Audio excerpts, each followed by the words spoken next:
-20 degree के अंदर भाई ज़िंदगी गुजारनी है। यहाँ पे बहुत ठंड पड़ती है। दुनिया की हैप्पीएस्ट कंट्री है, दुनिया का सबसे बेस्ट एजुकेशन सिस्टम है, दुनिया का सबसे बेस्ट हेल्थ सिस्टम है। मैं बात कर रहा हूँ जी फ़िनलैंड की। फ़िनलैंड के कैपिटल हेलसिंकी से भैया मुखातिब हूँ आज आपके साथ।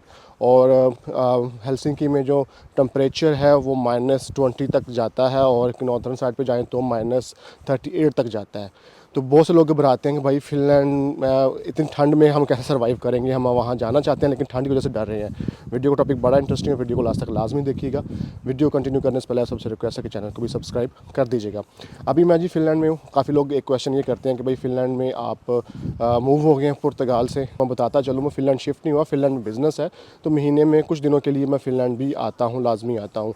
तो बहुत से लोग क्वेश्चन ये कर रहे थे कि भाई कि यहाँ पे ठंड इतनी ज़्यादा होती है। पीछे आप बर्फ़ देख रहे हैं, बहुत ज़्यादा बर्फ़ है। तकरीबन रात को जो टेम्परेचर था वो -3 था और फील्स लाइक -10 था। तो इस तरह ठंड है, तो लोग कहते हैं कि ठंड में हम कैसे सर्वाइव कर पाएंगे। फ़िनलैंड में वही निज़ाम ज़िंदगी बिल्कुल डिस्टर्ब नहीं होता। डेली रूटीन, डेली लाइफ आपकी बिल्कुल नॉर्मल वे में चल रही होती है।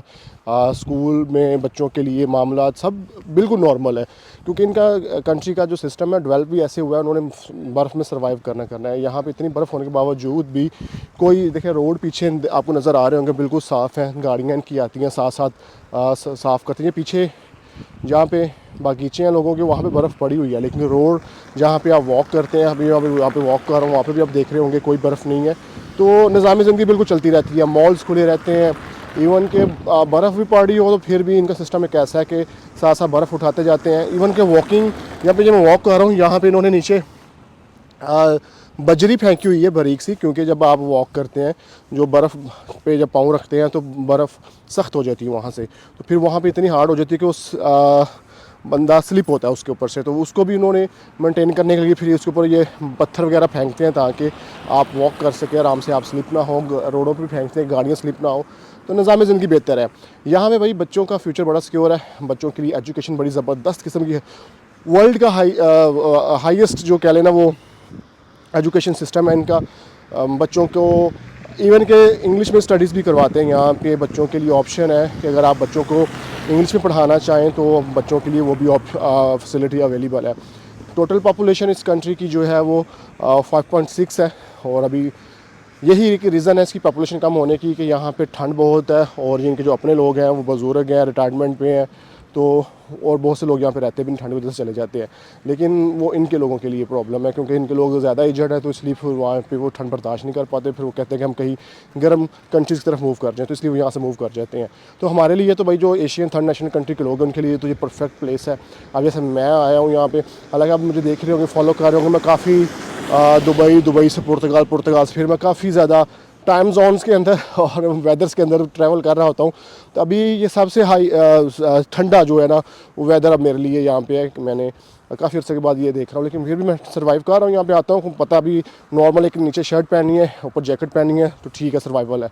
और यहाँ के जो दूसरे लोग हैं उन्होंने तो ऐसी चीज़ें पहनी हुई हैं कि जैसे पता नहीं अभी स्नो स्टॉर्म आ रहा है और इनको जमा के चला जाएगा। लेकिन हर बंदे की अपनी कैपेबिलिटी होती है बर्दाश्त करने की। अच्छा, अब सीन ऐसा है कि भाई फ़िनलैंड आप किस तरह आ सकते हैं। बहुत से लोग क्वेश्चन कर रहे हैं कि फ़िनलैंड हम पुर्तगाल की टीआरसी पे आएँ तो कैसे आ सकते हैं, अगर हम डायरेक्ट पाकिस्तान कहीं से आना चाहें तो कैसे आ सकते हैं। पहली बात यह है कि अगर जो हमारे लोगों का कॉन्सेप्ट होता है कि हम वर्क परमिट पे आएँ।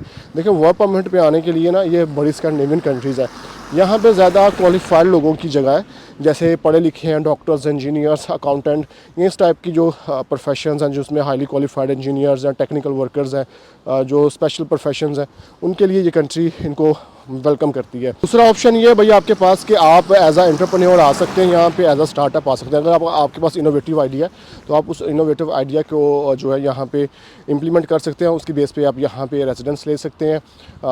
अगर आपके पास फंड्स हैं, आपके पास बिजनेस प्लान है, तो आप एज आ एंटरप्रेन्योर भी आ सकते हैं। फ़िनलैंड बड़ी स्ट्रॉन्ग कंट्री है। इसे पुर्तगाल से अगर जो लोग आना चाहते हैं, पुर्तगाल वालों के लिए भाई ये ऑप्शन है कि टीआरसी के ऊपर हम कैसे आए। टीआरसी यहाँ पे कन्वर्ट नहीं होता, क्योंकि टेम्परेरी रेजिडेंस होता है। परमानेंट रेजिडेंस के बाद, यहाँ पासपोर्ट के बाद आप यहाँ पे मूव कर सकते हैं, यहाँ पे आ सकते हैं। अगर पासपोर्ट लेके आएंगे तो फिर आपके पास यूरोपियन ईयू राइट्स हैं, फिर आपको कोई चीज़ करने उसकी बेस पे आपको यहाँ पे रेजिडेंस मिल जाएगा 5 साल का, और 5 साल के बाद अगर आप पीआर लेना चाहें तो यहाँ की मिल भी जाती है। दूसरा ये है कि यूरोपियन पासपोर्ट अब फिर ज़रूरत नहीं पड़ती। टीआरसी के ऊपर आप कैसे आ सकते हैं पुर्तगाल की टीआरसी के ऊपर आप वहाँ से अगर आपको वर्क परमिट मिल जाता है यहाँ पे, तो आप पुर्तगाल में फिनिश एम्बेसी के अंदर अपना वर्क परमिट अप्लाई कर सकते हैं। आप वहाँ पे एज अ एंटरप्रेन्योर अपना केस सबमिट करवा सकते हैं, एज अ बिजनेसमैन आ सकते हैं, अपनी कंपनी बना सकते हैं यहाँ पे। आप स्टार्टअप वीज़ा अप्लाई कर सकते हैं, अगर आपका इनोवेशन है, आपके पास इनोवेटिव आइडिया है, तो आप उस आइडिया के ऊपर यहाँ पे आप अपना रेजिडेंस परमिट ले सकते हैं। तो ये कुछ वेज़ है यहाँ पे ट्रैवल करके आके रहने के लिए। अब जो लोग दुबई, सऊदी, कतर, ओमान से या कह रहे हैं पाकिस्तान से ट्रैवल करके आना चाहते हैं, उनके लिए भी अपॉर्चुनिटी है। उनके लिए रिकमेंडेशन यही है कि आप या तो क्वालिफाइड है तो फिर अप्लाई ट्राई कीजिएगा यहाँ पे, या फिर आपके पास कोई बिज़नेस प्लान है, बिज़नेस आइडिया है, तो फिर आप एज आ एंटरप्रेन्योर यहाँ पे ट्रैवल करके आ सकते हैं। एज आ एंटरप्रेन्योर यहाँ पे आके आप अपनी लाइफ को सेटल कर सकते हैं। नेशनैलिटी का टाइम फिनिश लैंग्वेज बोली जाती है, 99% लोग इंग्लिश भी बोलते हैं, आपको लैंग्वेज बैरियर बिल्कुल देखने को नहीं मिलता।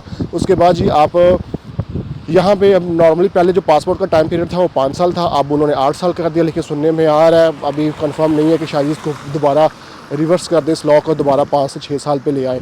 वैसे नॉर्मली जो परमानेंट रेजिडेंट है वो आपको आफ्टर 5 ईयर्स आपको बिल्कुल मिल जाती है।